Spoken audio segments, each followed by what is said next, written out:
Whoops, my oh hold on. There we go. I'm having some camera issues, so I'm back to my older webcam for today, just in a pinch. Not sure what's happening there. We will have to deal with that, but uh thanks for joining. I figured this could be another I did one of these. I think I kind of started off this latest round of Hexcrawling videos with a Q&A, so I think I remember asking the folks in the channel and elsewhere if, hey, would you like these to be kind of an ongoing feature? And somebody said, yeah, periodically would be cool. So I thought, why not do one today? Hello, everybody. Hey, Ian Wise, Krister, Sebastian. Nice to see everybody in there. Hey, nothing. I don't have any particular super topics for myself, which is kind of why it's good to do one of these, get to kind of take the pulse of what people are looking for, questions that are out there, helps give me some ideas. I thought I might also do some kind of noodling around. It looks like my other camera is now decides it wants to work, but I'll stick with this one right now. I'm not gonna mess up a good thing going. And then I thought in terms of beyond that, maybe I could pull up Worldographer. One thing, or maybe I'll start with Wonderdraft, because Wonderdraft is not hex. I don't know if you can do hex overlays. It's not a hex style mapper, but I think it's a fairly popular cartography app. I bought it ages ago. I haven't really messed with it much, so I thought that might be fun. Maybe I'll do both, and we can just kind of, hopefully I'll get a bunch of questions of folks.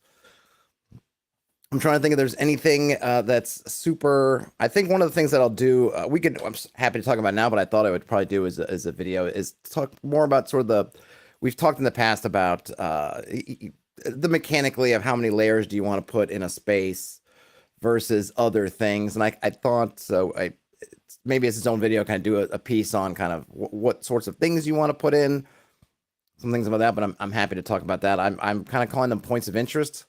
I think coming from, GPS in your car, on your phone, different, POI will show up, and of course in your phone or your app, they categorize them in a bunch of different ways. I don't think we need to get that detailed with that kind of categorization, but it might be nice to kind of think about, well, if we're putting so many number of these things, whether it's one, whether it's two, whatever, kind of trying to be thoughtful about what we're doing, what we're putting there, maybe what it does for us in the game. Well, let's see. Brian Smith says that they have a thought. After you've plopped all your hexes on your map, do you do another more granular pass and to place landmarks in sub hexes? What I will generally do, I mean, kind of, Brian Smith, so I'm just going to talk about my personal thing. I will do that, but I probably won't do it in a systematic way. What I'll look at there is kind of where the party is, and let's say it's a whole new game, where they're starting, where that starting hex is, and then I'll start doing kind of sweeps around them. And I notice I'm getting some kind of glitchy video stuff, unless it's just me. So apologies for that. I might do kind of where they are. Okay, what's that first series of hexes around them, or maybe the first two. If I have a sense of where they're going, like they already know that there's a thing. Maybe if this is the first start of a campaign, they've kind of got one mission that I might have given them, or one adventure that they're kind of geared up for. Then I might look at that path and say, oh, what's along this path? How far away is this thing? They'll usually, for their first kind of experience, the thing's going to be pretty close to town, because the wilderness is dangerous, and plus I'm not trying to have them I want them to kind of get a taste of things and kind of gradually spread out, which is good for me. So I might put, let's say if their town is in one hex, then maybe the first kind of little dungeon area might be in that same hex, a la Keep on the Borderlands, in which you have the keep and the Caves of Chaos are all within what would be one hex's worth of area, or maybe it's in the next hex. So the town is in the kind of cultivated plains, sort of fields and stuff, and then there's maybe a hill region or a dark forest hex that's next door, and that's where the first whatever the thing is, where the ogre's cave is, where the evil cult is holed up, where the weird shrine that's been disturbed is, wherever that thing is, I'll tend to put it there. And then maybe as I'll flesh out that kind of ring of hexes, and then I might do the next ring, and then the next thing, and the next ring. I try to stay away from kind of systematic things, because you can end up with a lot of wasted work, and I don't want to prep, let's say, a whole bunch of stuff to the southwest of their starting hex, and then they never go there. So I'll kind of wait to see well, which way they're going. If all their adventures are going northeast, then I'll kind of do maybe a corridor of stuff up the northeast. And maybe keep some things in my back pocket. If I have a great idea for something to the southwest, maybe it's something I think is going to enter into the story later, whatnot, then sure, maybe put that in there. But I try to stick by what the players are doing. I'm going to try to share my screen here.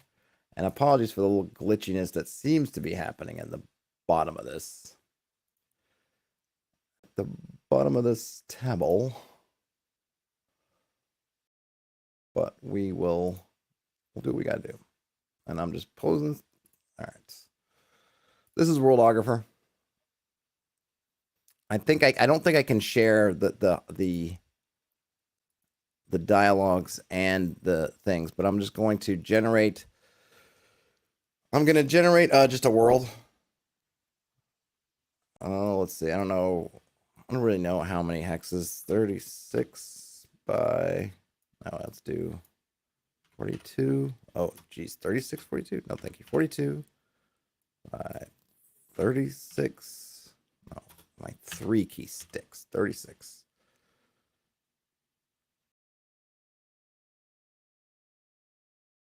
All right, I'm generating stuff. There we go. Now nothing says, here's a question. If a party is in a hex for a long time and has many random encounters killing monsters, do you ever say that there just aren't any more monsters in the area for at least a time? Yeah, absolutely. If it seems like the party has basically killed everything there is to be killed, they've gone on safari in some hex, and for whatever reason, maybe it's random encounters, maybe it's choices they make, combination of both, they have just run roughshod, then yeah, I might look at it and say, wow, they really just... they have that 30-ish square miles is just kind of bare. Now, keep in mind that usually there are no real barriers between these areas. So unless it's the only, say, forest hex, there's going to be other forest hexes, and things are going to naturally just kind of walk back in. And in fact, some of the stuff that they may be fighting may not live in that hex to begin with. They may be killing stuff that lives 2 hexes down, but that creature's range is far, and they just happen to be there. So you could think of it this way. But yeah, at some point you could look at it and say, and you can use your players' cues, because if you hear a player start saying like, man, there's a lot of, we seem to have killed a lot of stuff here, then maybe that's your cue to go, you know what? They probably have, and let me just cool off. Let me cool off on that, on those random encounters for right now. It seems like a lot. But yeah, I think that's something that, generally speaking, you want to use common sense. You can mechanize it in different ways if you want to. But yeah, I think a common sense of looking at, you're just looking at the consequences of what they've done. In the dungeon, we have a better idea of, okay, they've cleared out all the rooms. Granted, there's still usually random encounters, wandering monsters in the dungeon, but maybe we think of when they cleared out all the rooms, they've basically, whatever's wandering through there, a lot of those will be gone. So, okay, we're just going to say that this for the next month or whatever is kind of empty. For the wilderness, we only have the wandering monster checks, or the wandering monster stuff, so we don't have a sense of clearing out of rooms. But certainly, I think you can make a statement. You could probably add some numbers to it. And this kind of hex, there's 6 within whatever, some period of time. And if for whatever reason they run through all 6 of those in, say, a week, then it's going to take 3 weeks before it starts ticking up again.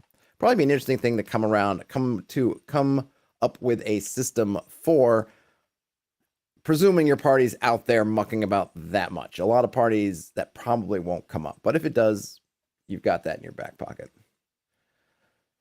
Brian Smith says, that's helpful. I know I want to kick off my campaign with a big volcanic eruption near their starting village, and then guess they'll have to head to the nearest safe haven / town. I'll focus on those sub-hexes. Yep, and you can also set that stuff up.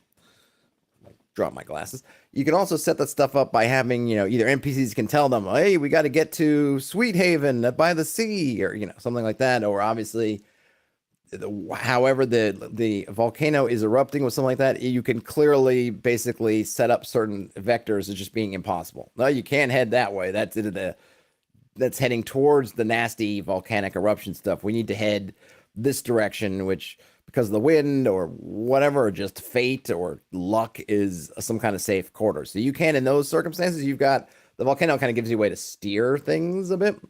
Otherwise, you may need to, if you don't have something like that, you might need to wait and listen. And hey, you can just ask your players. I will ask my players, hey, You guys are in the town. I know you talked about 3 different places you're going to head. Can you make a decision on which way you're going? That way I can just make sure that I'm on point with everything that's going on there. And then let them just tell you, okay, we're going to go northwest. Sometimes they'll change their mind. You may have this discussion, and then it's 2 days before gaming, and 1 day before gaming they change their minds, or the day they game they change their minds. And I'm not a stickler for that stuff. I don't hold their feet to the fire. No, no, no. You told me this, so we got to do this. But normally, they can give you a heads up. I usually try to even tell my players, look, I know you told me you wanted to go here, but there's been new information, or I've seen the discussions, and it seems like maybe you actually want to go there. If you want to go there, go there. Don't do this other thing that you now don't really want to do just because you told me about it. Just go the other way. I usually think I can figure it out. I can make whatever I've got working, and hopefully I've got tools for all the stuff that I'm doing so that I can easily adapt whatever I have to the situation, or roll up new stuff as need be. Right, so it says you could maybe just cross entries off the random encounter table, wipe out the whole table and consider it safe. Maybe some NPCs build a camp. Yep, and I know that in something like Errant, they've got rules for that, and different systems are now trying to come up with some rules to kind of give guidance about that. You could easily have it, sure, you have 6 entries on a table. I mean, depending, right, if you have like a table for a particular region, you can just, cross things off. If you're using, say, a global table where you're not crossing things off, or they're not doing extinction level destruction, maybe you could come up with some number for a particular hex. It's going to depend a lot on how your wandering monster tables are set up and all that. But you could totally come up with some kind of counter, and once they tick down, that they open up a window of relative peace and quiet. A peace. I mean, from the creature perspective, the non-PC creature's perspective, it's genocide. But from the player's perspective, some kind of peace and quiet, some sort of window of time, in which case you could then look at mechanics of, well, what would it be if they brought in some mercenaries or some other people to make a camp? And could they then fortify that or do things? And could they make kind of semi-permanent changes in terms of fortifications or roads or whatever to permanently bring that wilderness closer to being settled? Here is Worldographer, which I use quite a bit. I like fooling around in here. It's the most full-featured classic. It's not wonderful to look at. I mean, there's nothing wrong with it. It's just got your classic hex stuff, but it's not trying to be beautiful. It's not trying to be particularly artistic. It is what it is. I just used I had it create a random world. You can see here's the whole map. You can see I'm going along. It does a fairly good job, or I would say a fairly reasonable job, of giving you basically your sort of Earth-like distribution of climates. So we have an Antarctic and then an Arctic area, into temperate, subarctic, temperate. Then you're going to see in the middle band, in the tropics, we're getting our jungles and looks like a little bit of desert in there, and then back towards temperate and other stuff. Ian says it's hard for him to make a hexographer map useful in play or planning. Interesting. What is the I'm curious. I didn't mean to move that around. What is the not what holds you back, Ian, but what do you find to be the factor that reduces the usefulness, or what is it about this software that, I guess, loses you, or what do you feel like it doesn't have that you need? I'd be curious. Let's see. Brian Smith says, bards show up and set up a recurring music festival after every hex you clear. Yeah, absolutely. They could do that. The one thing with this, and you'll see in a minute, and I will often make much bigger maps than this. This is basically, I mean, maybe I wouldn't say this is the whole world, but this is a nice continent setup. This I did just in case you wanted to use this same setup. I just kind of did. I did 42 wide, 36 tall. We've got this nice continents. The one thing is with all these things is you're going to find oddities. Ian says the reliance on Java combined with the absolute minimalism of the hexes. Well, there is stuff to fill in, right? It's not doing right. So a hexographer is not an app that's going to describe, like something like Hex Describe will do, describe all of your hexes for you, right? And give you all the encounters. This is just giving you your raw materials. You're going to have to bring BYOB, everything else, bring your own content Though it will do some things like I think it can set up things like give you kingdom boundaries or sort that kind of thing if you want it. I think you can get stuff like it'll tell you resource levels. I think there's one of these. So you can generate nations or empires. You can generate coastlines. I thought there's even more where you can get some other information out of it. So I guess, Ian, it really is going to depend on how you plan to use it. To me, I like to use this for just doing the grunt work of I just need some stuff on the map. I just need some continents. I don't want to drop coffee stains. I don't want to do that other stuff. I mean, they all have their issues, right? If I could do the coffee stain kind of thing, which is basically where you take a piece of paper and you can put any kind of dye. It could be paint, and you just kind of watch the just the almost fractal way that the liquid will soak into the paper and leave the marks in there. You get kind of coastlines. And it's really neat because you get really organic, kind of crunchy coastlines, but you don't get anything else. You still have to fill all that stuff in. Something like Hex Describe is great, but they only do very small. It's not, to me, something like Hex Describe, unless you're going to run it 100 times, isn't going to give you a whole campaign's area's worth. It's giving you kind of a nice little area, but it's not a bunch. And then even then, it's a little bit limited. You can pick through several models, but they tend to be kind of fixed. So I think the one that I've seen seems to work the best is, and I don't even know if they have other ones, is basically an Alpine model, which basically gives you a kind of terrain, but it's not giving you the whole breadth and width that you would find on a whole world if you want that. So everything's got limits. And what's the other one that let's see, Hex Kit is great, but it's also sort of limited and it's super artistic. It also doesn't, it's also BYO, bring your own content. And I don't find it as usable on a practical level. It's beautiful. Depending on your tile set, I haven't really seen any bad ones. They're all pretty, but I feel like on just a usability in the software, it goes down. Yeah, heck, Worldographer is built on Java. I mean, I don't find that a big barrier because I just install it and it works. I don't have a horse in the race of whether I'm not opposed to having this Java thing working. And Ian, if you're on Worldographer, it's a little bit neater than when you back on just Hexographer 1 days where you kind of were just downloading jar files. So, but it's not for everybody, and you're gonna kind of find the one that fits your workflow the best ultimately. Let's see. Brian Smith says, I love a tool that splits something into the empty white void. Whatever you are naturally interested in will draw you to some weird detail the PCs didn't think about, like those double volcanoes. Cool. Yes. And this is exactly what I want, right? I don't know if I would put the start my prep here at the double volcanoes, but yeah, I might think about, what are the double volcanoes doing here? What are those interactions? How does it affect this coast? Like, is there some really neat things? Are there peoples here who, worship the volcanoes, and why do they worship them? We're in a fantastical universe. So is this something divine or infernal? Do these volcanoes lead to the plains of fire? Maybe it's like a cycle. This is where stuff goes into the plane of fire and then stuff gets spit out here in the plane of fire. Or maybe they're just twins. What's going on? Ian says they only use Hexographer to draft the world map and immediately went to Wonderdraft to draw. I can see that. I'm not sure how I combine them. I'll go into Wonderdraft a little bit because it's been forever since I really looked at it, and so I want to go into it again. I'm curious. I'd have to poke around with how you combine the two because I'm not sure how that would work unless you're just using Wonderdraft for icons and things.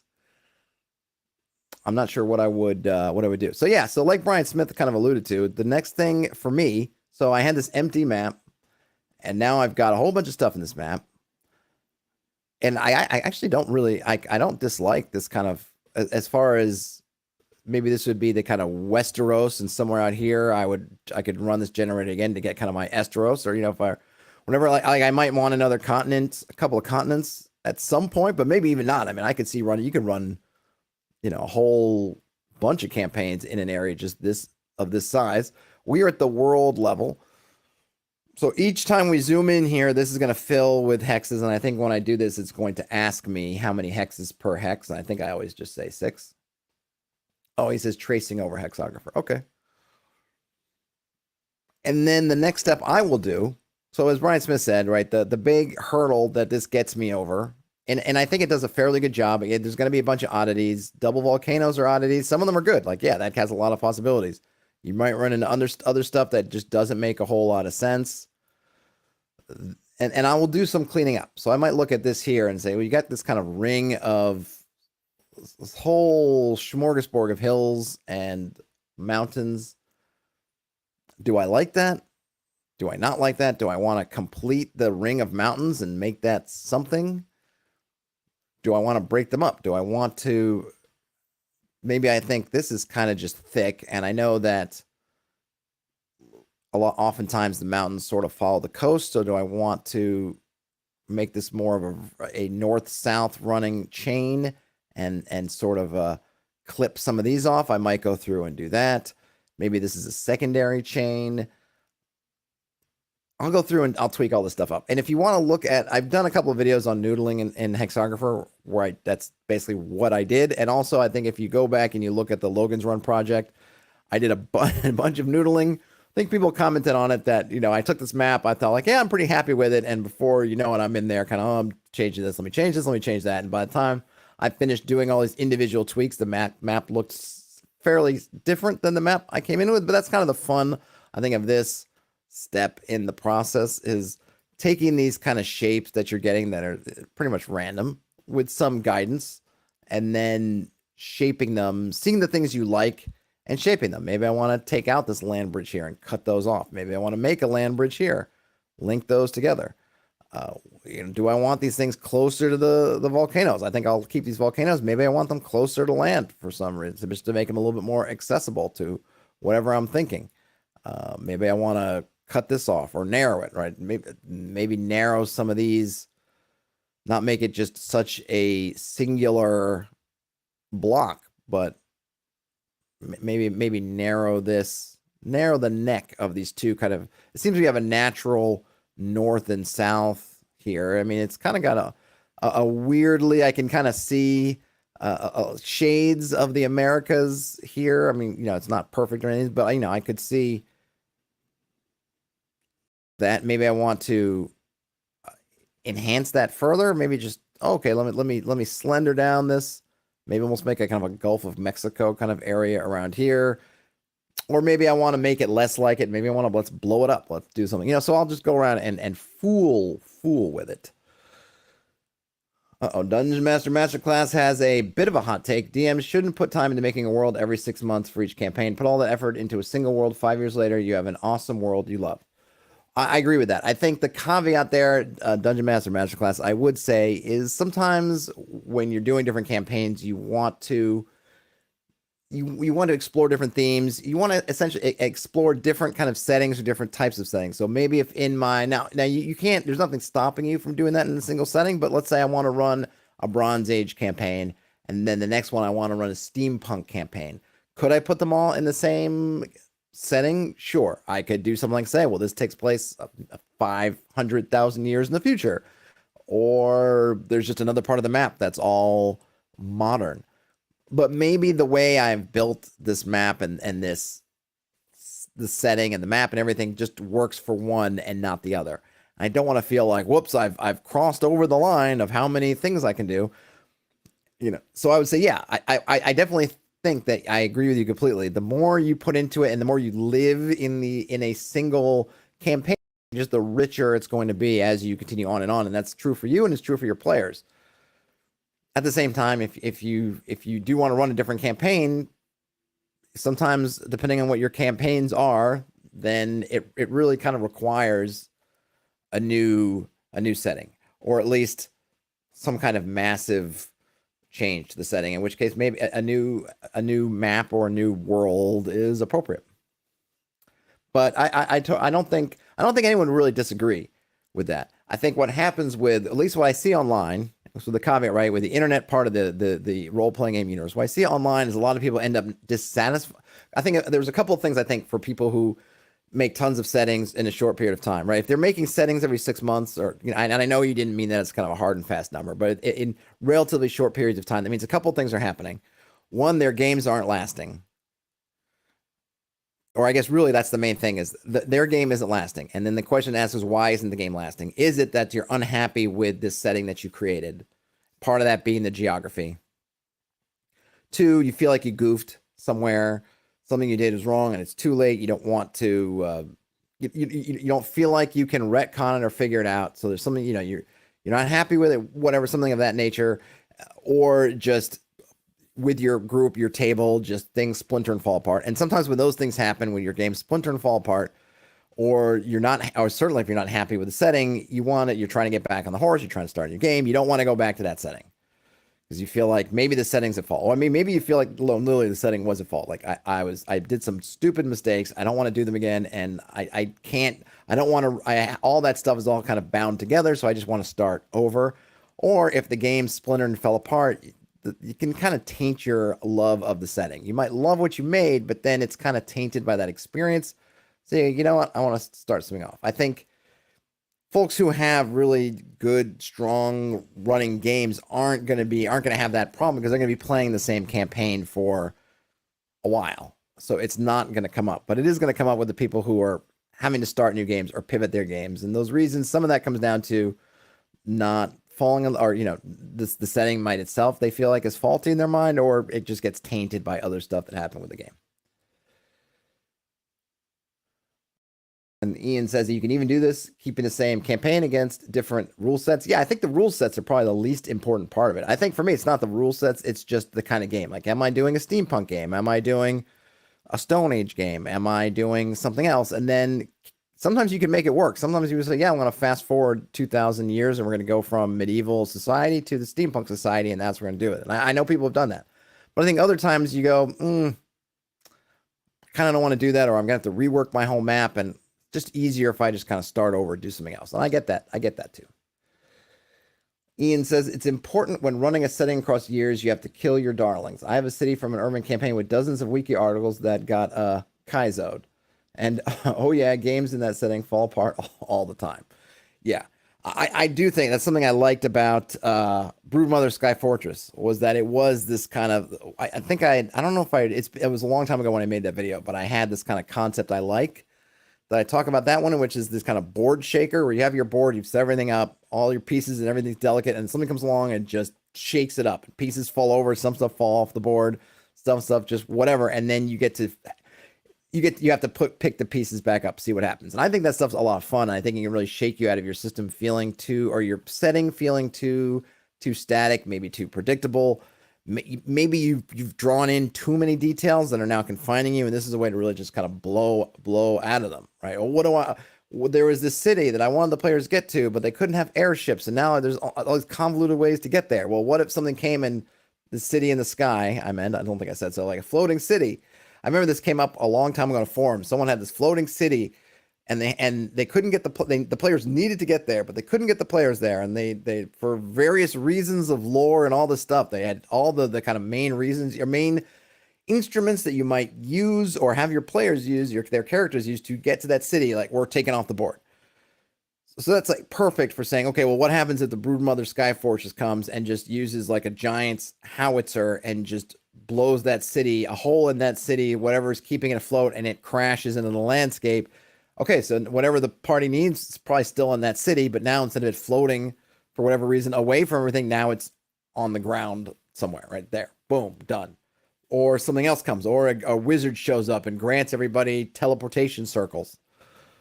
Whatever it is, right?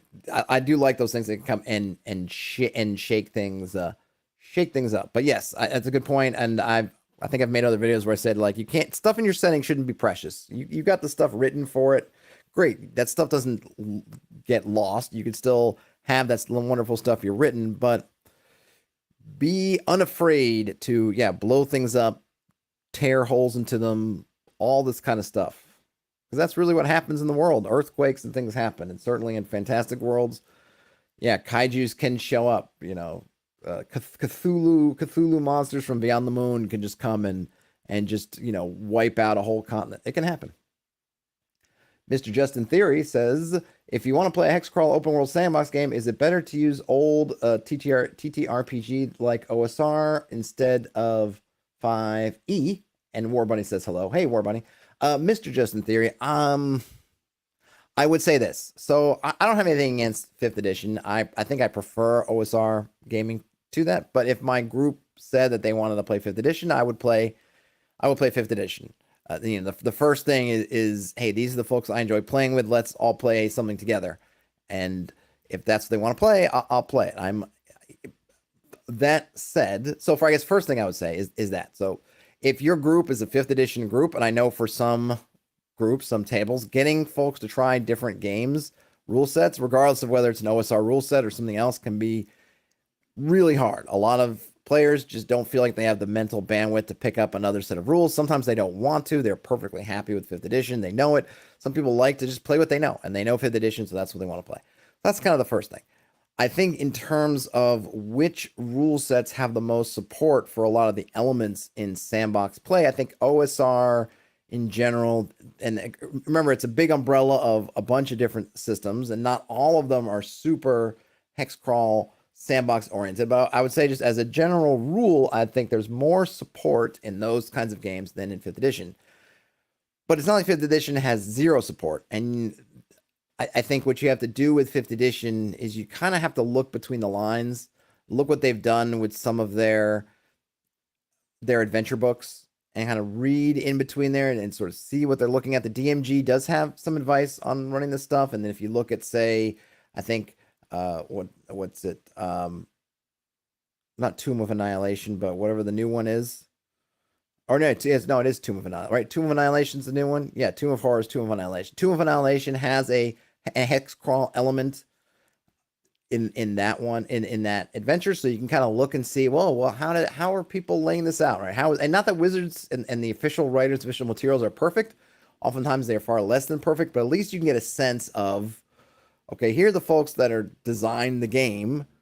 How do they envision running that sort of setup? And you can kind of get a sense for what they're doing. I think there's Saltmarsh, and I think that other source book, Theros, that's got seafaring stuff. So you can glean some things about how they do stuff over the sea. If you need that to be an element, you can kind of put that stuff together. I think in terms of the OSR, there is so much content in terms of just material. If you just want a hex crawl that you can just go and live in, if you want, you've got all kinds of stuff. I'm just going to grab it right here. Something like this from Todd LeBack, who's nice enough to send me this. A whole bunch of compiled hexes on an area of the world. If you just want to be able to jump into a hex crawl kind of campaign setting and go, OSR is chock full of them. And if you were running it in 5e, you'd have to convert everything. If you're running OSR, you don't have to so much, depending on what version of the OSR it is. So you have all that stuff. I find that mechanically it's simpler, so there's some ease of use there. So I don't think there's really one answer. Look, my standpoint is, hey, please run OSR, right? But I think that the big thing is kind of, well, what does your table want to do? If you can sell them on the OSR and get them to try it, great. That's awesome, and more power to you. And I will support you and give you the support you need. But if they want to be on 5th edition, you're not going to get any hate from me. You can definitely make it work in 5e. And there's a fair amount of, I think, articles and things on guidance. And I'm sure on DM's Guild and just drive through in general, there's probably a bunch of resources that people have put out for running this stuff in 5th edition.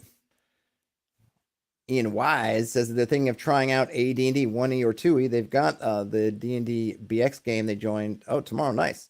Very neat. You can still buy the old books on drive-thru. Yes, there's one advantage. You can buy all the old books on drive-thru, and a lot of the old supplements, if not most of them now, are all on drive-thru. So there's really no reason to check them out, not to at least give them a look-see. I think a lot of folks seem to prefer 2nd edition AD&D to 1st. I don't know if I do or not. I would say with 1st edition AD&D, take it easy. Go wade. Don't feel that you need to jump into the deep end of instituting every rule in the DMG.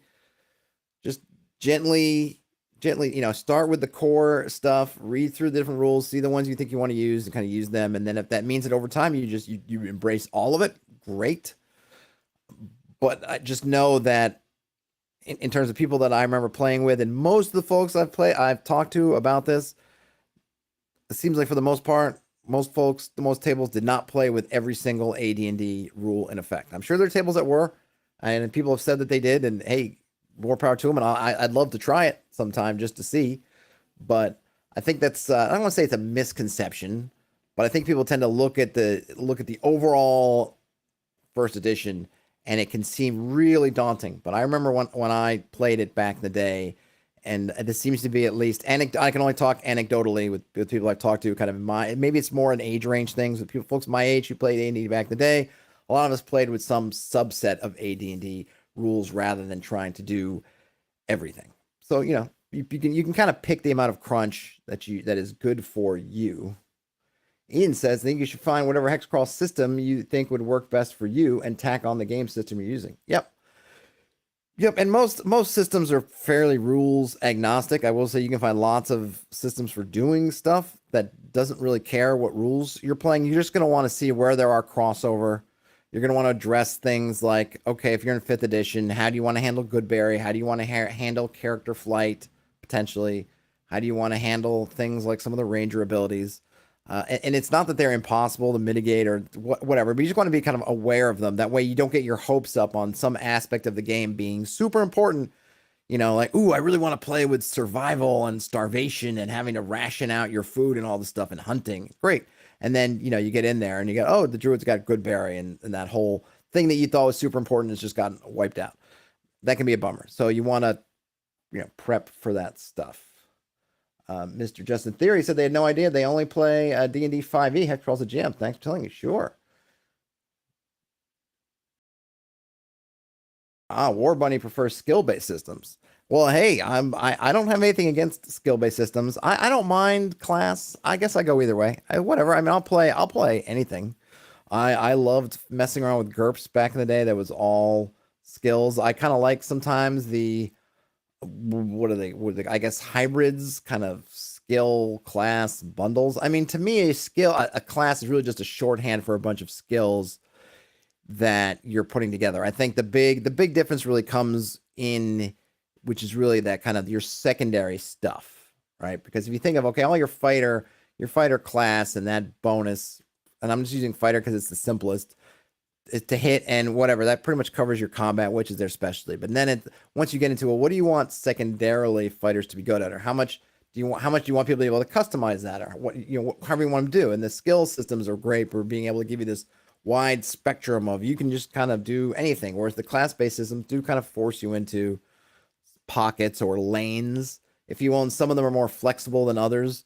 I liked in Barbarians of Lemuria, you could have these different occupations that were sort of your skill bundles in a sense, but the fact that they were kind of labeled as occupations rather than classes meant that you didn't just one thing. You weren't a fighter, and so that's who you are in your soul, in your core being, which is kind of how I look at the classes. Like, no, deep down inside, I am a fighter. This is how I solve problems fighting.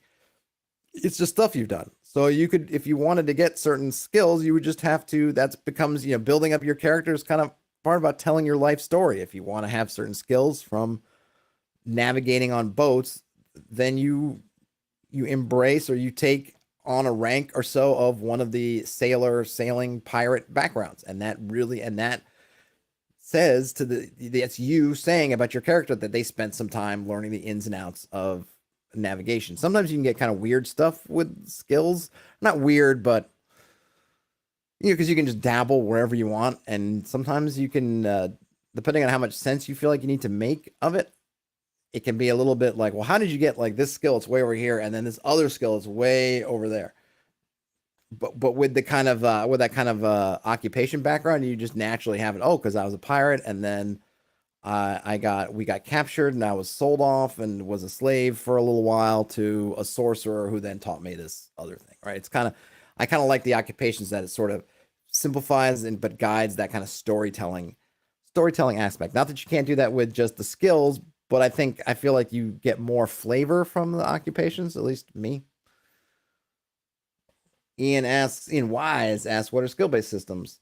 Yeah, I think Genesis would count. I think Ian Wise, I think the one I usually think about is Call of Cthulhu, where you have a whole bunch of skills, and there are different flavors of Cthulhu, the modern day to sort of the 20th century or early 20th century to whatever, but they all have basically a ton of skills from like driving a car, let's say just in sort of the more modern versions, driving a car, lock picks, talking different languages, uh, investigation, everything is a skill. And so you can have, within limits, a whole bunch of these different skills that kind of define you.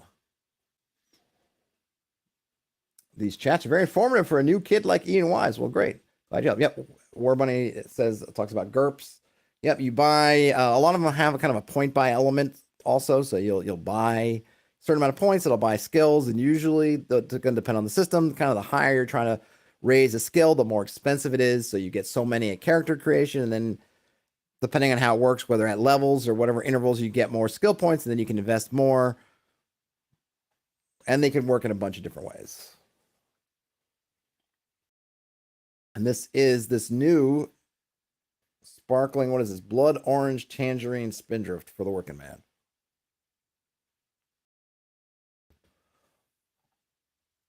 Ian B to Ian W also defined it. Let's Ian accidentally responded to himself. Very good. All right, so gosh, we're already at almost 45 minutes in. So yeah, let me your question. So just going back to Worldographer here, I can now find a hex that I'm interested in. Oh, let's see. Where would I like to be? Whoops. I don't know. Maybe.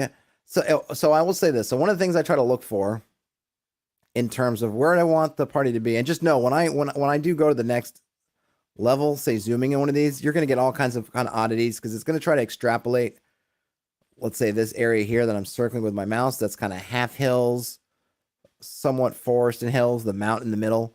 It's going to try to extrapolate and sort of merge all these together, and so the underlying ones kind of flow in there. But you're going to get I feel like you get a lot of weirdness, which is fine, but it's yet another thing I would probably go through and clean up. But I was going to say, so what I look for, and depending on what your workflow is, what your strategy is, I like having different environments. It could definitely be fun to have just, you're an endless forest. That's where you start, and so that's what you're dealing with. But I like to have some different things because I feel like I can seed things in these different terrains that make them interesting, give them a little bit of just I'm gonna say verisimilitude, if you will. Just some variety. Maybe folks will gravitate towards wanting to go to the mountains. Some people might look at it and say, I want to climb the peaks. That's my goal. I want to get up in those mountains. Let me just see, right? That could be kind of one thing. Or maybe the hills will be interesting, or it will be the forest or jungle or the sea or something else.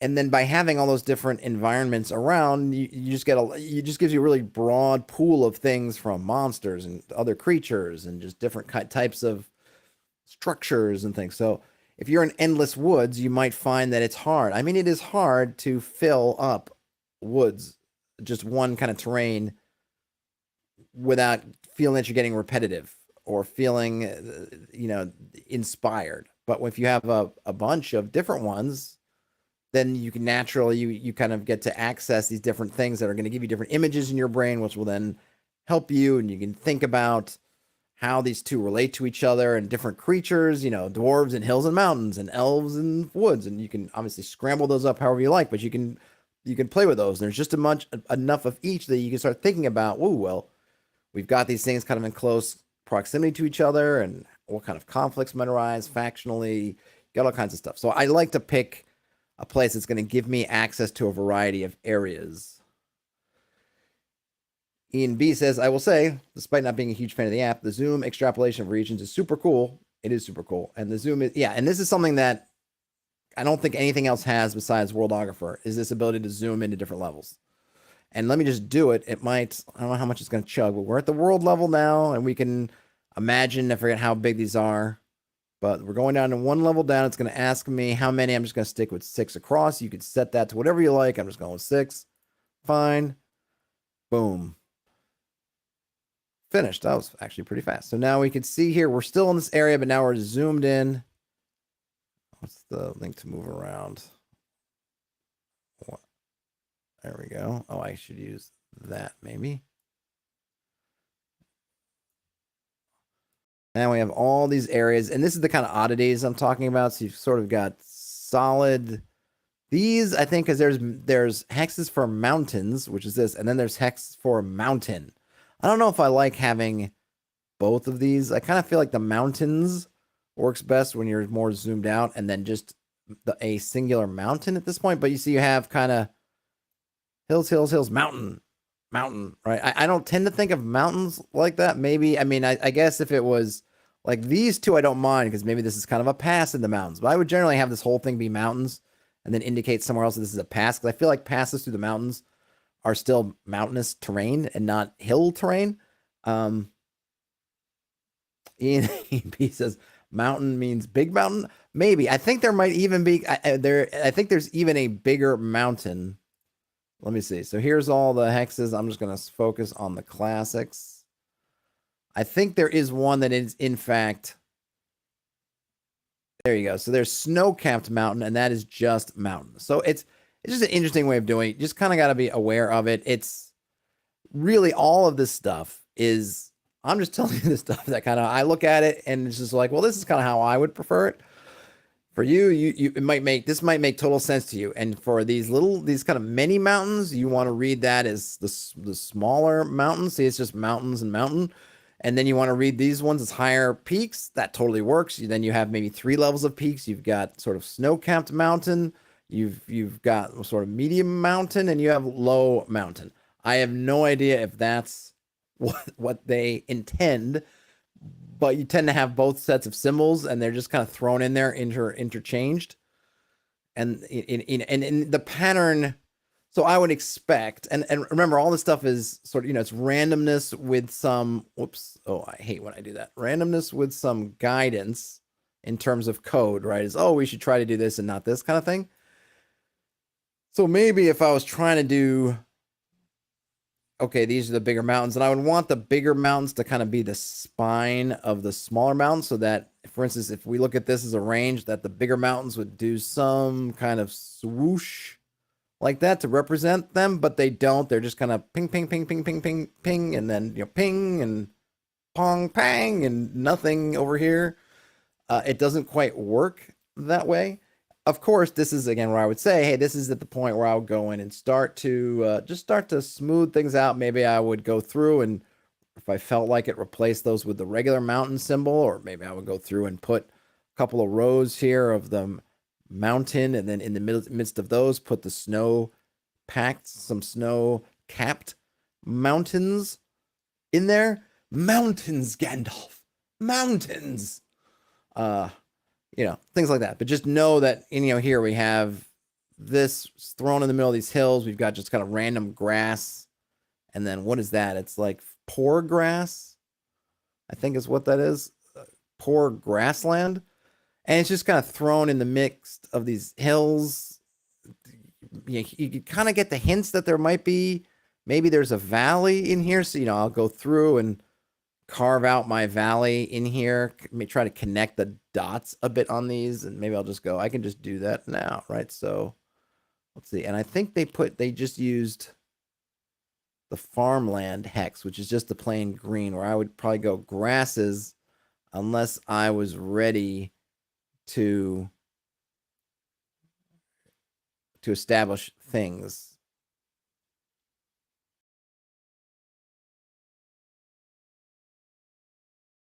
Ping, ping, ping, ping, ping, ping, ping, ping.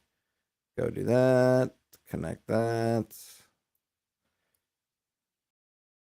All right, and then suddenly, maybe we've got something interesting here. What is this strange valley?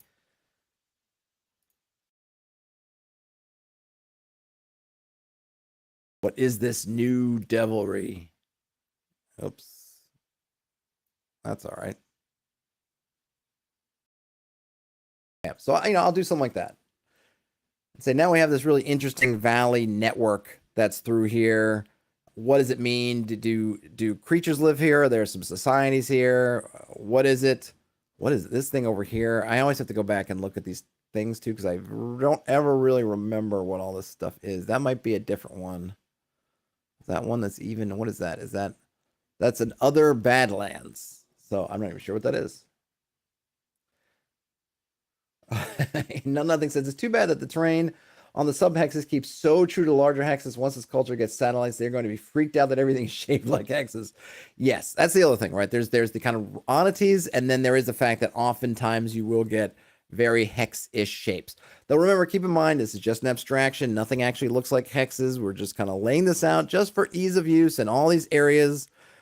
If you were going to draw this out in some kind of real cartography thing, would all feel lovely and blended and more organic, right? Bright Smith said they look away for 10 minutes and the place is swamped with poor grasses. Yep. And then calls it the Valley of the Squirming Worm. Could be. Could be. We could, yeah. I mean, we have this. See here, we look at that. So, Brian, to your point, we've got this Badlands area. I don't like that Badlands symbol they use. There's another one. I think that I like better. Let's see, that's dead forest, and grassland. So they have another dead hills, dead mountain. I thought they had another Badlands. What's that one? Broken Lands, Underdark. We're just so we could say something like I thought there was that's full Badlands. I don't know, what does that look like? I don't even know. But you could say hey, there's a layer here, and we are going to make this the dragon. And the dragon, this is the dragon's domain.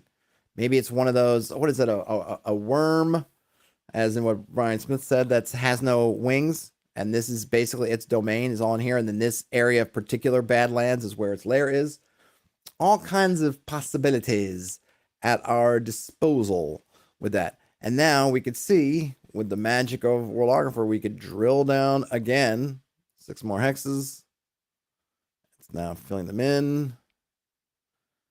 And now, boom. Now we're kind of drilling in on this area. We could zoom out a bit to see. Now we got that. And then, of course, we have a further level. And, like some folks have said in the chat, there's really nothing else that's going to give you this level of magnification. Something like Hex Kit or Wonder Draft. You're going to have to create multiple maps, and each map is that blow up one. And maybe they have decent methods for doing that. I don't know, but you would have to do that. Something like Photoshop, same thing. You would have to take your coastlines, and then you could hopefully you're keeping them in vectors, so you can kind of zoom in and then add more details, and then maybe have do it in Illustrator or something. I don't know, but yeah, you'd have to kind of do all that manually. I want to say something like Campaign Cartographer has some kind of zooming. Maybe it's just that the fact that it's working with vectors, kind of CAD. I'm not sure, but this definitely has, I think, the best. Brian Smith says those are definitely M&M studded hexagonal cookies. Yep, absolutely. And here they added in little savanna bits and some more grass. So they are extrapolating a little bit. I'm torn between whether I'd prefer to do more of this or less because of the weird things I end up having to clean up. I wish maybe it would take more into account of, maybe it is. Maybe it's looking at this and saying, hey, there should be some savanna in here. Maybe. I would definitely, when it would come to putting in river courses, I would imagine that there's a river that is running through this whole thing. That would probably make sense to me. But we're still at the kingdom level, which puts us probably at, say, 36. That each one of these is maybe, I'm forgetting. So if these are all 6 across, so if this is whatever this is, then these are maybe 36, which means that when we go down to province level here, we'll be down at our 6 mile hexes.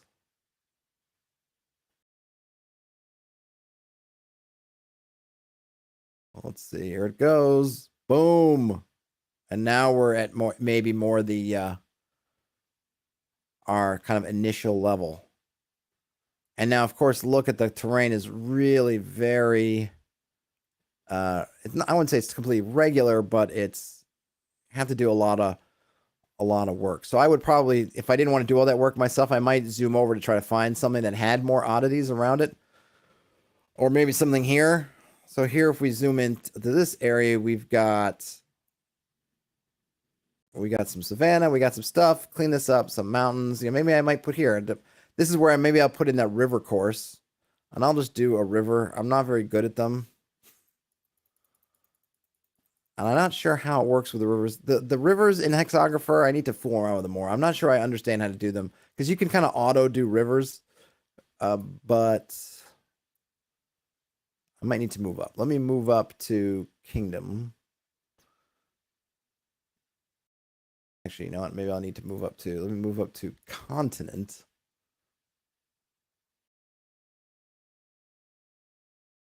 So I'm just going to go ahead and let's just for giggles, if I can remember how to do this, let's layer we're on. We got all the layers. All right, it's fine. I want to say it's shapes. I'm going to use the river preset. I want it. There was someone that said it would stick. There's a way to, I forget. Snap points to grid. I'm just going to use a line because again, this is an abstraction. I don't care particularly if the river's not smooth curves. I just want it to be easy. And I find it easiest when they just kind of follow the lines.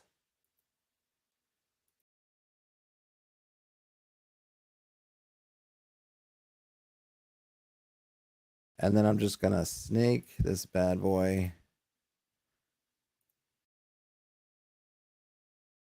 down around here. I think I can go through. Actually, can I undo some of that? I can go through the middles, right? Yeah. I'm just going to take it through the middle.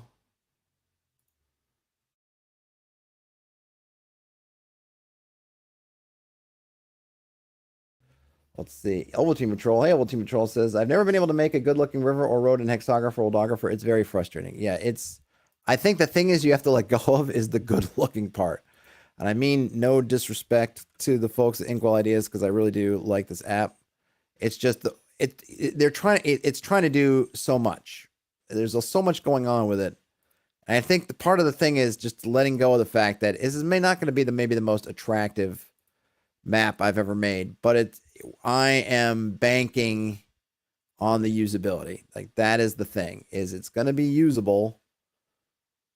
And so I just need to do that because otherwise you can get really hung up on things, such as, oh, where are these things going? Why can't I get things to kind of terminate exactly where I want them to, or just the way they look when I block this out to the sea? I have the kind of, can I get it so that it ends nicely? Like all those kind of things. Like I get it. I really like when things are just beautiful, but at the same time, part of the thing I feel like with hexcrawling in general is letting go of that stuff in terms of your mapping, because that's not really the purpose of these hex crawls. These hex maps is not to be beautiful, it's to be usable.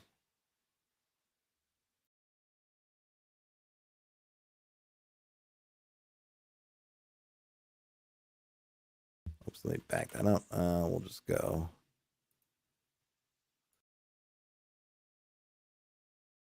There you go. There's my river. Hey, Marcello, I have used Hexkit. His question was, have I tried Hexkit? I have. Hexkit is great. If I were, and I think I've talked about this before, if I wanted to put a hex map, a small hex map of an area in an adventure I was writing, I'd want to use something like Hexkit with its very beautiful, artistic tile sets. It's just not as usable in terms of what you can do with it, like this one, like Hexographer is. But for a pretty regional map, I would use it. I just feel that I love the artistry of Hexkit, but it's not as functional on a practical level as something like Worldographer is. But it's a great tool, and no shade on anyone who uses it. It's a wonderful tool. I was gonna do some Wonder Draft, but I think I'm kind of out of time. Ray Delsey, yeah, Hexkit is pretty, but it's limited compared to this. Yes. Brian Smith says they can always print and trace loosely to make more artistic maps or something once you have all the major land masses. Yeah, you could kind of put this behind a layer in Photoshop, or print it out and literally trace over it and make your nice artistic mountain ranges here and do that. But we have our river, and just before I go, let's zoom back in. I don't think I've really tried this before about zooming into the river with the river. I'm not sure Workflow wise, I'm not exactly sure when the best time to do this. And you can see this river is probably wider than I would want. This is a major, I mean, this is a major river. We're talking multiple miles, multiple miles across. I think I think, right, you can, I think I could shrink this up, right? Can't I? Maybe. Is that right? Do I have to go back out? Did I select it? I think I can't, did I have it? No. Whoops. No, that's not what I wanted to do. I want to deselect. I want to, let's see.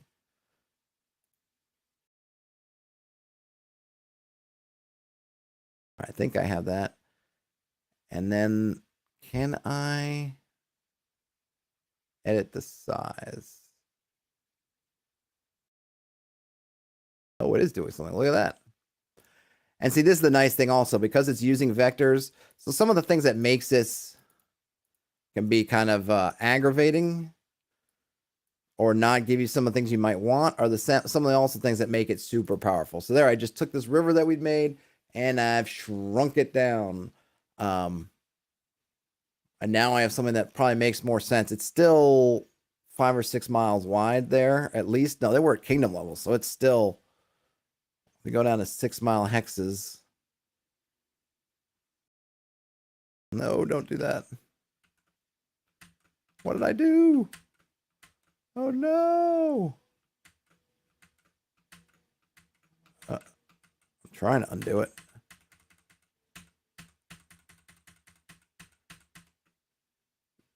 What did you do? Oh no, it deleted my whole thing. I don't want to do that. Whoops. Well, I screwed up my river there.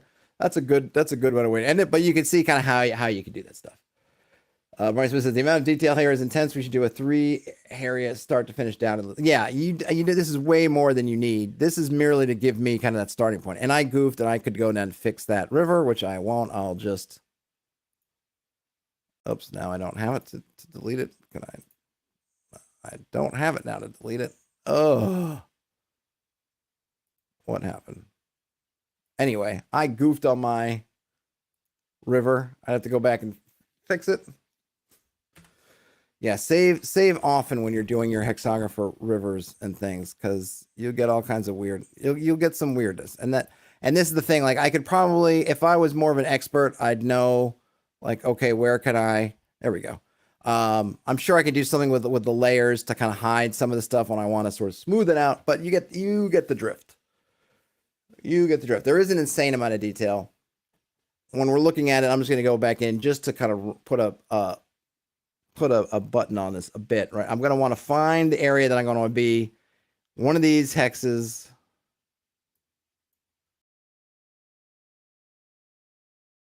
Whoops, I'm going to do it this way. Why is it not letting me drag in? Oh, maybe I'll find one of these.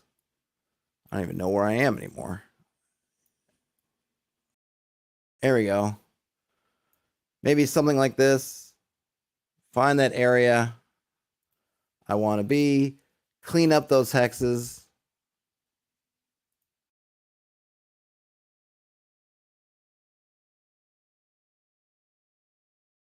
So I might say somewhere in here. Might be kind of fun. They're kind of in this secluded valley. Maybe stuff's gone wrong along here. Marcello says, still learning the process using Chicago Wizards method of 3 hexes. I need to read up on that because a couple people have mentioned the 3 hex method. I haven't seen it. This is also an intriguing location. We've got a nice interior lake, and I would probably work some rivers. Maybe even I would, seeing this lake, I'd probably have this kind of cut through, and then maybe this river follows this and then comes down into the lake, and then that maybe follows out that way. Could be an interesting spot to do. You definitely don't need a lot of hexes to start. You really only need a few, 3, 5. You just want to, just keep track of what your party's tending to do. And if you are building up stuff around them, remember, if you're only starting with 3 or 6 hexes, you should be able to, use your prep time wisely to put some things around in those hexes for them to fool around with, play with, get their feet wet. And then while they're doing that, then you can keep kind of developing outwards. Mr. Justin Theory asked, do I allow players to get rainwater in their water skins by catching the raindrops if it's extremely raining? I said yes to that, and now I'm wondering if I regret it to drink for later. I wouldn't regret it. I mean, you could always, if you want to make it a little more difficult, because I'll usually say something like my players, I go, ooh, I want to put my, it's raining, it's storming. Yeah. Okay. I want to put my rain skin out there to catch rain. I say, great. The opening the rain skin is this big. How much rain do you think is getting in there? Oh, well, probably not a whole lot. Yep. So how do you want to figure that out? And, usually they'll come up with some, I just like to make them kind of think about it a little bit. Oh, take a leaf and make a funnel out of it. Great. Make some kind of catch basin. Okay. We've got some, we'll dig a hole and we'll line it with something and we'll use that. Like, great. I just try to make them think about it. Think about that stuff a bit. If it's not raining all the time, you're probably not going to have an issue where they're going to have water. I mean, often if there's something that I usually forget to track in terms of food and water, it's usually the water. I don't know about where you're from, but I'm in the Northwest US. I'm not an outdoorsman per se, but I have to go on hikes and things like that. And in the woods and hills and things around here, it's pretty trivial to find water of some quality. There's lots of hills and forests are often, hills and valleys. It's not, I'm sure there's some just flat open plains, but a lot of the woods here has some various elevations, and there's just tons of streams and small rivers and rills and things like that. And so I don't usually, in that kind of environment where I'm thinking of kind of temperate forest like that, I kind of feel, could be wrong, that water, you're going to be able to find it. So them using rainwater to me is not a huge deal. Now, if you're in the desert or somewhere that's arid, I would say maybe the mountains might be more difficult because sure, there's water runs down the mountains, but if you're on one part of the mountain, you might have lots of water running down. Another part, it might be completely just dry. So that might be more of a challenge. And then weather comes, but I don't think it's a big deal. I think that's fine to let them do that. Like I said, I would just make my players take that extra step of ingenuity and figure it out. Okay, well, how would we get some enough rainwater to fill our water skins when our water skins have a very small opening? And it usually probably won't take them that much, but at least thinking about it keeps them kind of in the fiction and engaged, and maybe you'll feel less like it's just a gimme. I don't know. Right. Also in the Arctic, right, if they can get a fire, they can have water. Yep, that's the other thing. Yes, if you're in an icy place, you just have to. All they gotta do is warm that ice up, and they'll have water. Yeah, Bryson said acid rain TPK. Yeah, that's the other thing is you can have fun playing with that. The quality of the water, especially like rain, I wouldn't necessarily worry about, but just kind of streams and bogs and swamps and other kind of you could definitely play up the sketchiness of some of the water sources to make them think about that and maybe plan for it. And also gives a reason to use those things like, hey, I've got purify water spell. Do I want to cast it? Well, if I don't, maybe this stuff will make us sick. So maybe I need to, right? It's a nice way of having that wizard or cleric or whoever might have that kind of spell, make them feel useful and give them something to weigh what they prepare or whatever they pray for in the day. Well, I hope this was useful. We hit a bunch of stuff. We got to noodle around in Worldographer. You got to watch me build a river and then accidentally destroy it. Hope this stuff was useful. Send me your questions in the, wherever you find me. You could throw them in the comments after the stream is over. You could put them in the community tab. I got the forums are up and I link to it periodically, forums.hex.press. So you can go and do stuff there. If you find me on Twitter, Facebook, Reddit, Discord, find me and throw a question at me. And I'd love to be able to get to a point where I could have some kind of questions stacked so I could both not put all the pressure on the folks who are in the chat, actually have some to discuss. So I would love them. If you got them, give them to me. I'm not sure what I'm doing the rest of the week. We'll just have to take it from there. I didn't do a Appendix N book club last month because I had a lot going on. So we're gonna do the next story probably in the next week or so. I will give folks notice that it's coming. Maybe I don't think I'll probably give people the rest of this week to just read it, and then we'll do it next week, I imagine. So if you haven't caught up on that, here's your warning to get caught up. Have a great rest of your day, night, whenever you end up watching and listening to this, folks. If on your way out, you want to give this a thumbs up, that would be awesome. If you want to subscribe and you're not already, that would also be awesome. Otherwise, game on, everybody. Talk to you later.